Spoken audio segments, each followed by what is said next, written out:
Exodo 15. Ito ang inawit ni Moises at ng mga Israelita para kay Yahweh. Itong si Yahweh ay aking aawitan sa kanyang kinamtang dakilang tagumpay, ang mga kabayo't kawal ng kaaway sa pusod ng dagat lahat na tabunan.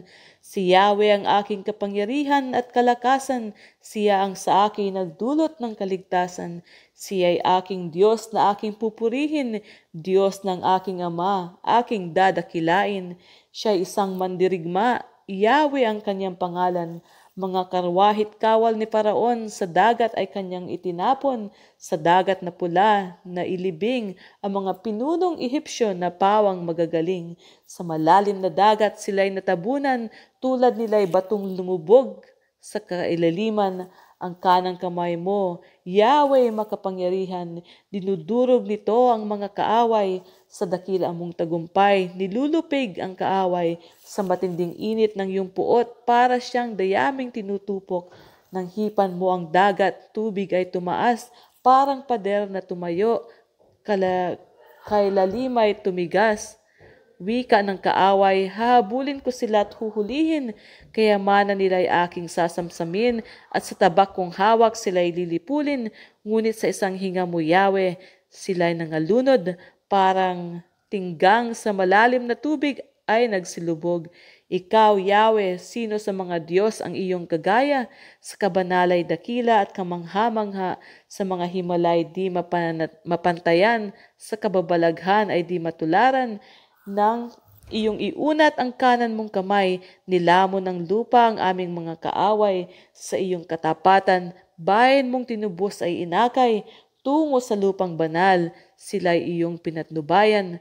Maraming bansa ang dito'y nakarinig, at sa takot sila'y nagsipanginig, doon sa lupain ng mga Filisteo, nasindak ang lahat ng mga tao.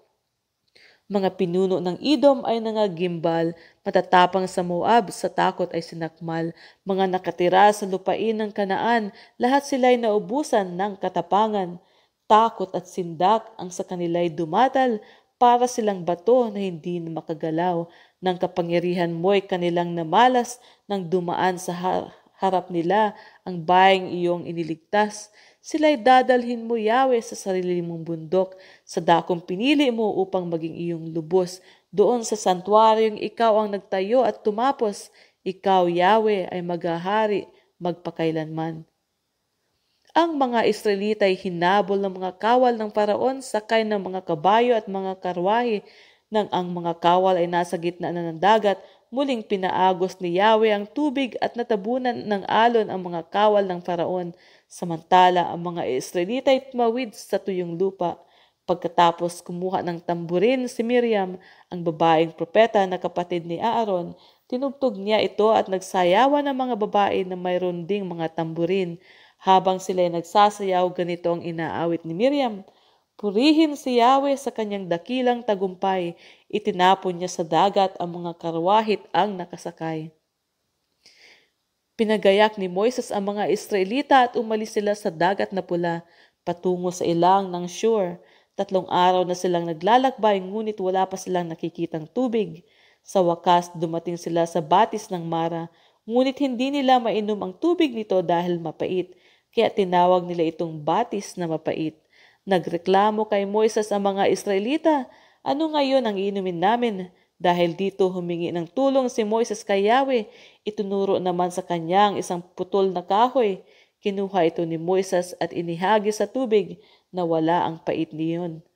Doon sinubok sila ni Yahweh at binigyan ng tuntunin ang sabi niya, kung ako ay buong puso ninyong susundin, kung gagawin ninyo ang matuwid at susundin ang aking kautusan at mga tuntunin, hindi ko ipararanas sa inyo ang alinman sa mga sakit na ipinadala ko sa Ehipto.